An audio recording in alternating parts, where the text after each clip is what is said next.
நல்ல சகோதரனோடு எனக்கு ஒரு முறை பேசுவதற்கு வாய்ப்பு கிடைத்தது. அவர் நம்முடைய தலைமை சபையினுடைய விசுவாசி, ரொம்ப நீண்டகால விசுவாசி. ஒரு முறை அவருக்கு நல்ல வேலை, ஒரு நல்ல பெர்மனன்ட் ஜாப் அவருக்கு இருந்தது.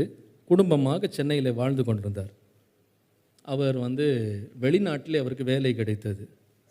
அப்போது வேலை கிடைத்த உடனே வேலைக்கு வேலை வந்திருக்கு, நல்ல சம்பளத்துக்கு வேலை. அப்போது அவர் பாஸ்டர் சுந்தரம் ஐயா மூத்தவர் இருந்தபோது அவர்கிட்ட போய் இந்த அப்பாயின்மெண்ட் லெட்டரை காமிச்சு அவர்கிட்ட ஜோம் பண்ணிட்டு வரலாம் அப்படின்னு சொல்லி அவர்கிட்ட எடுத்துகிட்டு போனாராம்.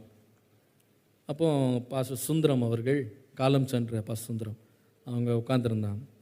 அப்போ அந்த லெட்டரை காமிச்சு சொன்னாராம், ஐயா இந்த வெளிநாட்டில் எனக்கு ஒரு நல்ல வேலை கிடச்சிருக்கு, இது போட்டுமா போகக்கூடாதா அப்படின்னு கேட்டார். அவர்கிட்ட கேட்டால் கொஞ்சம் கஷ்டம்தான் பதில் சொல்லுவாங்க.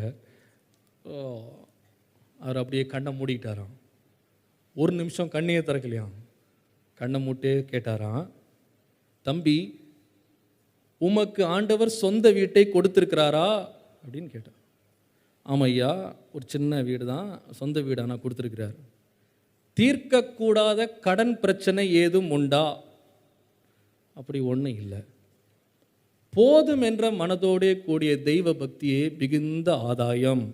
டங்குன்னு பெல் அடித்தாரும். அர்த்தனா என்ன, வெளியே போ, உன் டைம் முடிஞ்சிருச்சு, அடுத்த ஆள் உள்ளவா.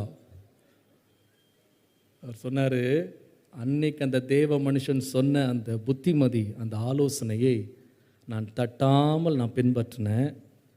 கிட்டத்தட்ட 35 ஆண்டுகள் ஓடிவிட்டது. அவருடைய வேலையில் குறைவில்லை, வருமானத்தில் குறைவில்லை, பிள்ளைகள் செழிப்பாக ஆசீர்வாதமாக நிறைவோடு வாழ்ந்து கொண்டிருக்கிறாங்க. இன்றைக்கு இந்த மாதிரி ஆலோசனை கொடுக்குறவங்க எவ்வளோ பேர் இருக்காங்கன்னு தெரியல.